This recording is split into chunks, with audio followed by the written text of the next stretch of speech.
현대 심리학자들이 연구한 거를 보니까요. 인간의 수많은 감정은 결국 따라가 보면 두려움이 있다고 합니다. 두려움이 많으냐 적으냐에 따라서 수천만 가지의 감정들이 나온다는 거예요. 희노애락이라는 게 두려움이 적으면 기쁘고 두려움이 많아지면 분노가 일고 말씀 그대로죠. 죽기를 두려움으로 사단의 종로로 타는 것. 이게 우리의 옛사람입니다. 겉사람이죠. 이 옛사람 겉사람이 완전히 죽어야 되는데 그러려면 말씀밖에 없습니다. 하나님의 말씀이신 예수 그리스도께서 이 땅에 오셨기 때문에 예수 그리스도만이 이 옛사람 겉사람의 두려움을 깨버리죠. 그러니까 종일종일 하나님의 말씀 입술에서 떠나지 않게 하면서 자기를 부인하고 주님의 사명의 십자가를 짊어질 수 있도록 우리는 연단하는 겁니다. 성화를 지나 영화되려고 노력하는 거예요. 자, 그런데 이게 참 쉽지가 않습니다. 마태복음 8장 말씀 묵상하다 보니까요. 배 풍랑일 때 그 비유거든요. 비유가 아니라 이건 실제 사건이죠. 8장 23절로 배에 오르시며 제자들이 쫓았더니 바다에 큰 놀이 일어나 물결이 배에 덮이게 되었으되 예수는 주무시는지라. 자, 이게 아주 그냥 제가 날카롭게 한번 분석을 해보겠습니다. 물결이 배에 덮이게 되었어요. 배가 빠지게 생긴 거예요. 근데 예수님은 주무시고 계신 겁니다. 이게 상당히 많은 걸 내포하고 있어요. 25절로 그 제자들이 나와 깨우며 가로되 주여 구원하소서 우리가 죽겠나이다. 이게 이제 예수님 부른 겁니다. 그랬는데 혼났어요. 예수께서 이르시되 어찌하여 무서워하느냐 믿음이 적은 자들아 하시고 곧 일어나 바람과 바다를 꾸짖으신데 아주 잔잔하게 되거늘 이 사람들이 기이 여겨 가로되 이 어떠한 사람이기에 바람과 바다도 순종하는고 하더라. 정말 많은 걸 내포하고 있더라고요. 자, 예수님을 찾았잖아요. 예수 이름을 불렀잖아요. 무섭기 때문에. 놀이 일어났어요. 큰 풍랑이 일어가지고 배가 빠지게 생겼기 때문에 예수님을 불렀는데 그런데 믿음이 적다고 보신 겁니다. 자, 그러면 사람이 믿음이 없는 사람이 있고 믿음이 적은 사람이 있고 믿음이 많은 사람이 있을 거예요. 이렇게 세 분류로 나눌 수 있다는 겁니다. 믿음이 없는 사람은 아마 그런 상황에서 예수 이름을 부르는 게 아니고 뭔가 인간적으로 열심으로 이 풍랑에서 헤쳐나가 보려고 발버둥 쳤을 거예요. 근데 믿음이 적은 사람들은 예수 이름 부르는 겁니다. 우리는 대부분 예수 이름 부르면은 믿음이 강한 사람이라고 보는데 믿음이 적은 사람이에요. 정말 믿음이 강한 사람은 뭐냐? 예수님이 보여주셨죠. 주무시고 계십니다. 정말 믿음이 강한 사람은 예수님 보여주신 거예요. 자, 이게 바로 너희들이 가야 될 길이다. 주무시고 계셨습니다. 저희들은 풍랑일 때 1차적인 반응, 원초적인 반응은 두렵기 때문에 예수 이름을 부르는 건데 이것도 믿음이 적은 거고 그 상황에서 주무시는 것, 자는 것, 즉 안식하고 있는 거죠. 예수님이 모든 일을 놓고 쉬심같이 우리도 쉬고 있는 겁니다.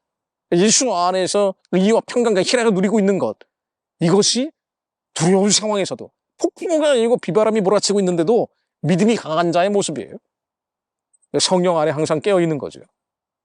이게 믿음이 강한 것이고 그냥 두려워가지고 예수님 살려주세요, 도와주세요, 구해주세요 하고 있는 것은 믿음이 없는 건 아니지만 약한 것이다. 네. 이게 진정한 믿음이다. 진정한 믿음은 안연하다. 평안한 것이다. 예수 안에서 자유로운 것이다. 나처럼 자고 있는 거다. 예수님이 그 얘기 하시는 거죠. 자, 요거 한번 보세요. 창세기 22장 5절 보면은요. 아브라함이 이삭을 바치라고 하는 하나님 명령에 따라서 이삭을 바치기 위해서 합니다. 자, 그런데 사환에게 이런 얘기를 합니다. 너희는 나귀와 함께 여기서 기다리라. 내가 아이와 함께 거기서 경배하고 너희에게로 돌아오리라 하고. 이게 무슨 얘기예요? 아니, 이제 이삭을 죽이러 가는 거 아니에요? 아브라함이 이삭을 죽이러 가는데 사환한테 돌아올 거야. 히브리어 원역을 봐도 그렇고요. 킹 제임스 버전 성경을 봐도 그렇고 We will come back to you라고 되어 있습니다. 우리가 돌아올 거야. 그러니까 이삭은 죽지 않아.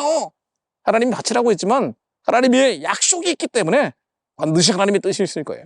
선하고 기쁘고 온전하신 뜻이 있기 때문에 시련과 환난과 고난이 있고 폭풍과 왔어요.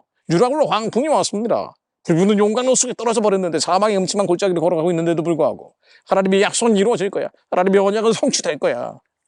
그 하나님의 언약이 뭡니까? 창세기 17장 16절로 사라에게 하나님이 하신 얘기죠. 내가 그에게 복을 주어 그로 내게 아들을 낳게 하며 내가 그에게 복을 주어 그로 열국의 어비가 되게 하리니 민족의 열왕이 그에게서 나리라.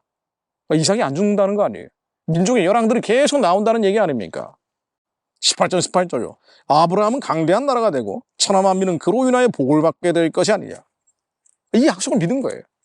하나님은 언약을 변개치 않으시는 분이기 때문에 반드시 살리신다.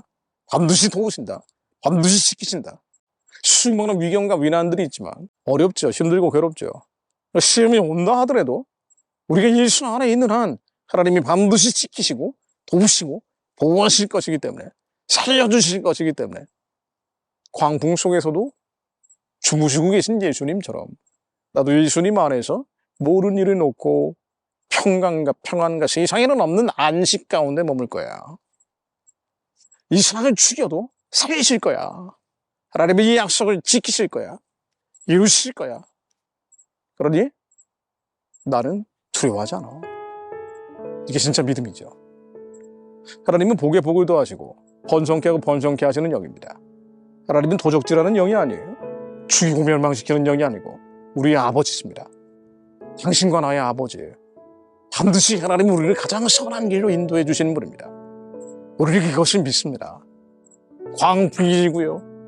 물이 배의 난간을 때리면서 배가 침몰할 것 같아도요. 흔들흔들 거리고 있어도 때로는 세상적으로는 실패하고 이것이 망했다라고 평가된다 할지라도 우리의 아버지이신 하나님께서 나를 언제나 함께 하시어 세상 끝날까지 함께 하시어 지키시고 도우시고 살리실 것을 믿습니다.